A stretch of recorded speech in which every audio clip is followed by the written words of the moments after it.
Une fois encore, bonsoir. La fête de l'armée guinéenne a été célébrée dans les casernes policières dans la journée du 1er novembre. Agents et policiers se sont tous mobilisés pour commémorer cette date historique qui marque la création de la vaillante armée du pays. Explication Marie-Pauline Camara et Souleymane Souma. Commémorée dans plusieurs casernes policières, la fête de l'armée guinéenne s'est déroulée dans une ambiance bon enfant. Nos devanciers, à l'exception du pays à l'indépendance, ceux qui ont opté pour le drapeau national sont venus, ils ont formé l'armée nationale.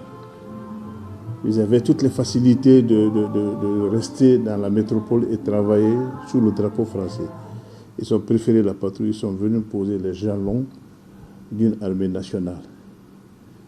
Et jusqu'à maintenant, cette distinction, cette considération qu'on a pour les anciens est une balise pour nous de la jeune génération. Du ministère de la Sécurité en passant par les compagnies mobiles d'intervention, l'engouement était de taille. Célébrer nos devanciers, ça veut dire qu'on a une bonne mémoire, on reconnaît ce que ces gens-là ont fait pour notre nation, parce que quand tu ne grandis pas ceux qui vous ont succédé, d'autres personnes ne vont pas aussi vous grandir.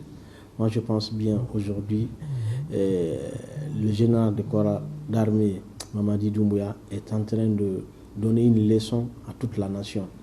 Parce que reconnaître nos devanciers, ça veut dire que demain, nous aussi, d'autres, nous le reconnaîtrons. Et c'est vraiment, tous les jours, nous apprenons des leçons à travers notre général. Au cours de cette journée dédiée aux soldats guinéens, plusieurs responsables ont été promus en grade par le général de corps d'armée Mamadi Doumbouya, notamment la première autorité de la police nationale. Parlant de l'événement clé, dans lequel notre joie est incommensurable, c'est l'élévation du premier policier à la dignité de l'inspecteur général de la police nationale, l'inspecteur général Guénabassori Camara. Les preuves sont tellement éloquentes. Sur le plan formation, vous voyez déjà les acquis. Sur le plan matériel, vous voyez les acquis. Sur le plan personnel, l'autorité est aussi en train de se battre pour renforcer notre capacité opérationnelle.